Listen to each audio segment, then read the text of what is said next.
நான் நன்றி சொல்லணும். காரணம், நான் ஒரு சின்ன வேலை தான் செஞ்சேன். எங்கள் கடலூர் மாவட்டத்தில் இருந்தும் நம்முடைய அருமை நண்பர் வி.என். கண்ணன் அவர்கள் என்னுடைய பரிந்துரையின் பேரிலும் தமிழ்நாட்டின் பல முனைகளில் இருந்து என்னை வந்து சந்தித்து இந்த கோரிக்கைகளை அண்ணா நீங்கள் பேச வேண்டும், சட்டமன்றத்தில் இந்த குரலற்ற மக்களின் குரலாக நீங்கள் ஒலிக்க வேண்டும் என்று பண்ருட்டிக்கும் நெய்வேலிக்கும் வருகிறது என்னை சந்தித்து இந்த கோரிக்கை மனுவை தந்தார்கள். தந்த மாத்திரத்திலே நான் சொன்னேன், கண்டிப்பாக உங்களுக்காக எனது குரல் ஓங்கி சட்டமன்றத்தில் ஒலிக்கும், நீங்கள் கவலைப்படாதீர்கள் என்று நான் சொன்னேன். அதே மாதிரி சட்டமன்றத்தில் எனக்கு கொடுக்குற நேரம் உங்களுக்கு தெரியும், எங்கள் அண்ணாச்சி அப்பாவு தமிழ்நாட்டு சட்டமன்றத்தில் ஒரு எம்எல்ஏவுக்கு ஒரு பேரவைத் தலைவருக்கு டெய்லி ஒரு வார்த்தை போர் நடக்குது அப்படின்னா அது வேல்முருகனுக்கும் மாண்புமிகு பேரவைத் தலைவர் அப்பாவுக்கு தான். அவர் கொடுக்குற 5 நிமிடத்தில், அவர் கொடுக்குற 7 நிமிடத்தில் உங்களின் வலிகளை, உங்கள் வேதனைகளை நம்முடைய பொதுச் செயலாளர் கம்பம் ராஜன் அவர்கள் சொன்னது போல் எடுத்து வைத்திருக்கிறேன். முதல்வர் உன்னிப்பாக கேட்டுக்கொண்டிருந்தார். அமைச்சர் பெருமக்களும், மாநிலத்தில் அமர்ந்திருக்கின்ற துறையினுடைய செயலாளர்களும், தலைமைச் செயலாளர்களும், அரசு உயரதிகாரிகளும் குறிப்பிடுத்திக் கொண்டிருக்கிறார்கள். நான் இப்போது நினைக்கிறேன், கிடைத்த 5 நிமிடத்தில் ஒரு சில நிமிடங்கள் இந்த உறவுகளுக்காக நான் கொடுத்த குரலுக்காக தமிழ்நாட்டில் இருக்கிற 38 மாவட்டங்களிலும் நான் அரசினுடைய உறுதிமொழிக்குழு தலைவராக இருக்கிறேன். நான் அந்த மாவட்டத்திற்கு பயணிக்க போது அந்த மாவட்டத்துடைய ஆட்சித்தலைவர், மாவட்டத்துடைய எஸ்பி உள்ளிட்ட உயரதிகாரிகள் வந்து முறையாக என்னை வரவேற்று அந்த ஆய்வுக்கு அந்த மாவட்டத்தில் இருக்கிற சாதாரண கிராம உதவியாளர்களை தொடங்கி மாவட்ட ஆட்சித்தலைவர் வரையிலும் என்னோடு கால்வாயிலை வருகை தந்து மாவட்ட ஆட்சித்தலைவர் கூட்டத்தில் 8 மணி நேரம் 10 மணி நேரம் அந்த கூட்டம் நடைபெறும். அப்படி தமிழ்நாடு முழுவதும் நான் 38 மாவட்டங்களுக்கு பயணம் செய்த போது என் சொந்த கட்சி மாவட்ட செயலாளர்கள் வந்தார்களோ இல்லையோ, ஆனால் உங்கள் சங்கத்தினுடைய பிரதிநிதிகள் வந்தார்கள். நான் சென்ற தொடர்வண்டிகள், ரயில் நிலையங்கள், பொது இடங்களிலே எங்கு பார்த்தாலும் இந்த சங்கத்தை சார்ந்த ஊழியர்களும் நன்றியோடு என் கரங்களை பிடித்து என்னோடு செல்ஃபி எடுத்துக்கொண்டு சொன்னார்கள், இந்த குரலற்ற மக்களின் குரலின் வலிகளை, வேதனைகளை தமிழ்நாட்டின் சட்டமன்ற வரலாற்றில் 75 ஆண்டு சுதந்திர வரலாற்றில் எங்களுக்காக முதல் குரல் கொடுத்த எங்கள் அண்ணே, உங்களுக்கு நாங்கள் நன்றி சொல்லுகிறோம். அந்த நன்றி பெருக்கில் தான், நன்றி உணர்ச்சியில் தான் இன்றைக்கு பல்வேறு பணிகள் எனக்கு இருந்தாலும் கூட நான் இங்கே என்னுடைய அருமை நண்பன் வி.என். கண்ணன் அவர்கள் என் உதவியாளரிடம் ஒரு முறைக்கு பல முறை தொடர்பு கொண்டு யார் வரும்போதெல்லாம் ஆறாவரம் இருக்கோ இல்லையோ, அவங்க ஆவலா கேட்கிறாங்களோ இல்லையோ, எங்களுக்காக முதலில் சட்டமன்றத்தில் பேசிய அண்ணன் வேல்முருகனை நாங்கள் பார்க்க வேண்டும்.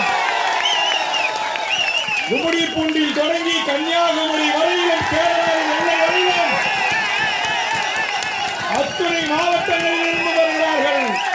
ஆனால் அவசியம் வர வேண்டும் என்றார்கள். அவசியம் வந்திருக்கிறேன். அது என்னன்னா, முதல்ல கொஞ்சம் கடுமையான வேலை பழு, அதனால கொஞ்சம் முடியெல்லாம் கரெக்ட் பண்ணி கொஞ்சம் மியூசிக்கெல்லாம் டை போட்டு கொஞ்சம் வருவேன். ஆனால் இன்னைக்கு உங்களுடைய நிகழ்ச்சிக்கு வர்றதால அவரை கூப்பிட முடியல. ஏன்னா அவர் ஒருவேளை இங்கே வர வேண்டி இருக்கும். நான் உறுப்பினராக இருக்கிற காஸ்மோபாலிட்டன் கிளப்பில் வீரமணின்னு ஒரு மருத்துவர் இருக்கிறார், மயிலாடுதுறை. அவங்க குடும்ப மருத்துவர், தாய் தந்தை எல்லாருமே மருத்துவத்தில் செய்யக்கூடியவர்கள். அவர் நான் ஊரில் இருக்கும்போது ஊருக்கு வந்துடுவார், சென்னைக்கு வரும்போது சென்னைக்கு வருவார். ஆனால் இன்னைக்கு அவர் போராட போகணும், தொந்தரவு பண்ணக்கூடாதுன்னு என் வெள்ள முடியும் என்னை காட்டி பிடிச்சிச்சு. நானே உரியாது அவசரமாக நானே சேவ் பண்ணிக்கிட்டு இங்கே வந்து உங்கள் முன்னாடி நிற்கிறேன். நீங்கள் கவலைப்படாதீங்க.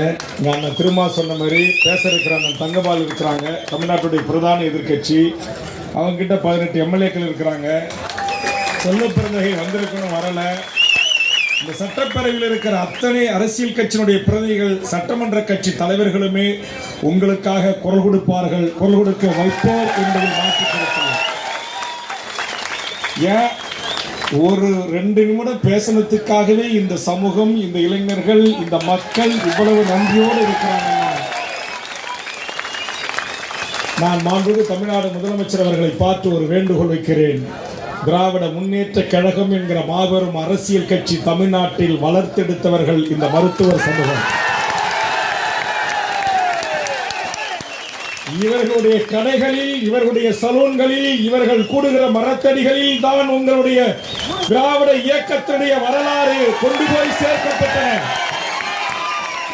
தமிழின தலைவர் என்று சொல்லக்கூடிய தலைவர் கலைஞர் அவர்கள் திருவாரூரிலிருந்து வந்த பிறகு அவர் தொடங்கிய அத்தனை கையேடுகளும் முரசில் வரையிலும் இன்றைக்கு பல ஆயிரக்கணக்கான மக்கள் களங்களில் சேர்த்தவர்கள் இந்த மருத்துவ தொழிலாளர்கள், இந்த முடிவூட்டும் தொழிலாளர்கள். ஏன் இன்றைய முதலமைச்சர் தளபதி அவர்களே, நீங்களே சொல்லியிருக்கிறீர்கள், என் அரசியல் வாழ்வு தொடங்கிய இடம் கோபாலபுரத்தில் இருக்கிற சலூன் கடையில் என்று சொல்லியிருக்கிறீர்கள். உங்களுக்கு அரசியல் வாழ்வளித்த, உங்களுக்கு வாய்ப்பை தந்த, உங்களை பலவாரி மக்களிடத்தில் கொண்டு சேர்த்த இந்த சமூகத்திற்கு நீங்கள் நன்றிகள் செலுத்த வேண்டும், நன்றி செலுத்த வேண்டும். அதற்கு ஒரு வாய்ப்பு இவர்களின் அத்துணை கோரிக்கைகளையும் கனிவோடு மாண்புமிகு முதலமைச்சர் அண்ணன் தளபதி அவர்களே நிறைவேற்றி தாருங்கள். இந்த எளிய மக்களுக்கான இந்த கோரிக்கைகளை நீங்கள் நிறைவேற்றுகின்ற போது யாரும் உங்ககிட்ட பொறாமப்பட மாட்டான். நான் சார்ந்திருக்கிற வன்னியனுக்கு கொடுத்தா தென் மாவட்டத்தில் இருக்கிற முக்குளத்தோர் கோச்சிப்பான், ஏன்னா 2 பேரும் பெரும் சமூகம். நாடாருக்கு கொடுத்தா தேவதை வச்சுப்பான், பெருத்த சமூகங்கள். ஆனா மிக குறைந்த எண்ணிக்கையில் தன்னுடைய உழைப்பை, தன்னுடைய வேர்வையை, தன் கை திறமைகளின் மூலமாக இன்றைக்கு இந்த மண்ணில் சுயமரியாதோடு, தன்மானத்தோடு, எந்த அடாவடி, இங்க கண்ண சொன்ன மாதிரி இங்க இதுவே மத்த நான் கூட்டம் போட்டோம்னா இங்க 500 போலீஸ் நிற்கும். டிசி நிற்பாரு, ஜேசி நிற்பாரு, ஏசி நிற்பாரு, ஒரு 10 இன்ஸ்பெக்டர்,